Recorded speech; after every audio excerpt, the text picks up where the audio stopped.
$19.5 billion. That's not just a number, that is the price tag for a failed strategy. It's the massive special charge Ford is taking as it completely dismantles its first-generation EV offensive, all to prepare for a very different kind of war. An admission, right from the top. Look, in corporate speak, that's as close as you're going to get to someone waving a white flag on the initial battlefield. It signals a massive pivot. But the real question is, a pivot to what exactly?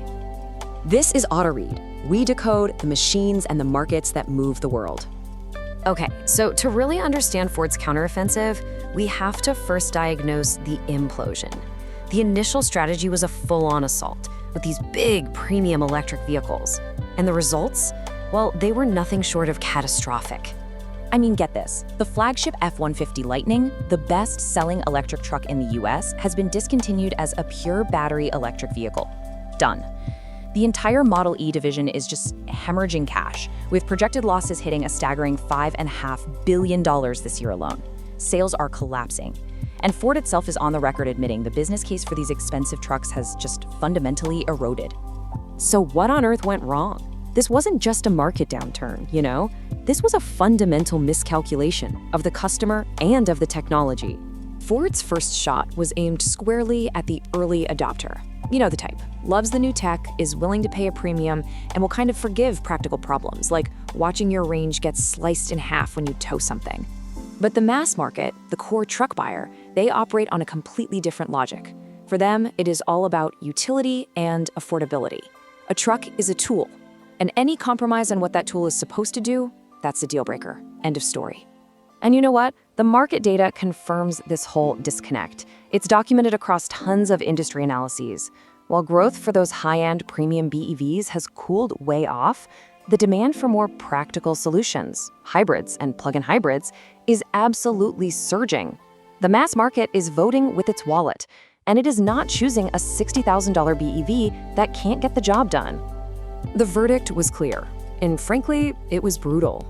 The entire business model was built on a flawed premise. A strategic reset wasn't just an option, it was a matter of survival. And that brings us to the countermeasure. Ford's new strategy, their counteroffensive, is built on a different, more resilient technology. We're talking about one that unchains their product from volatile supply chains and directly targets what the market actually wants: affordability.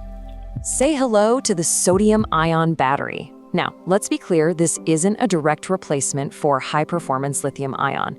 You should think of it more like a tactical weapon.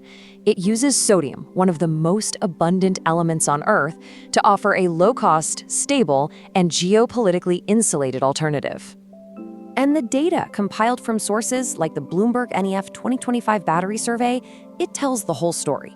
While sodium-ion has a lower energy density, it absolutely dominates on cost. We're talking up to 30% cheaper than even LFP. It delivers superior performance in the cold, and it's built on a stable supply chain that's immune to all that geopolitical drama. This is a battery built for industrial resilience, not just winning on a spec sheet.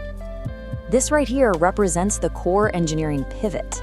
Ford is moving from a single, high-cost battery chemistry to a multi-tiered approach. It's about using the right tool for the right job.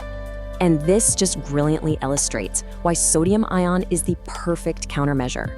According to a report called The Strategic Integration of Sodium-Ion Technology, the cost of sodium carbonate is incredibly stable compared to the wild ride that is lithium pricing. The battery's amazing performance in the cold directly solves a major pain point for truck owners in North America.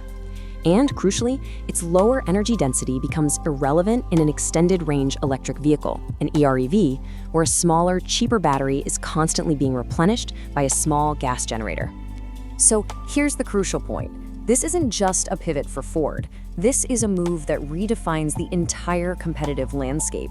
It's shifting the fight away from pure performance and onto profitability and scale. Which forces a pretty provocative question, doesn't it? After years of being told the future was pure electric, has the industry finally realized that for work trucks, the immediate future is actually a sophisticated hybrid? And this leads us to Ford's new two-pronged attack. First, the F-150 Lightning is reborn as an EREV workhorse. It uses that cheap sodium-ion battery for the electric feel, but it's backed up by a generator to deliver over 700 miles of usable range, finally solving the towing paradox. Second, they're using their new universal EV platform and LFP batteries to launch a genuinely affordable $30,000 pure BEV pickup aimed right at the mass market. Two distinct problems, two distinct technological solutions. Now, let's put this strategy in context. Data corroborated by the EV Battery Progress Volume 2 source shows that while Ford deploys proven, cost-effective tech in 2027, its rivals are making these massive, high-risk bets on the next frontier: solid-state batteries. You've got Toyota, Stellantis, Nissan. They're all racing toward a solid-state future. Ford's move is a pragmatic, profitable counterpoint to these moonshot projects. And this is the critical forecast. For the next decade, market leadership isn't going to be defined by the most advanced spec sheet. It will be defined by the most durable, scalable, and profitable business model. It's a fundamental shift from a tech race to an industrial war. Which leaves us with the make or break question for the entire industry. Has Ford brilliantly cracked the code for mass market EV profitability? Or is this just a clever retreat that ultimately surrenders the next generation of battery technology to its global competitors? For data-driven automotive analysis, support our work by subscribing to AutoRead. Thank you for watching, and we will see you in the next breakdown.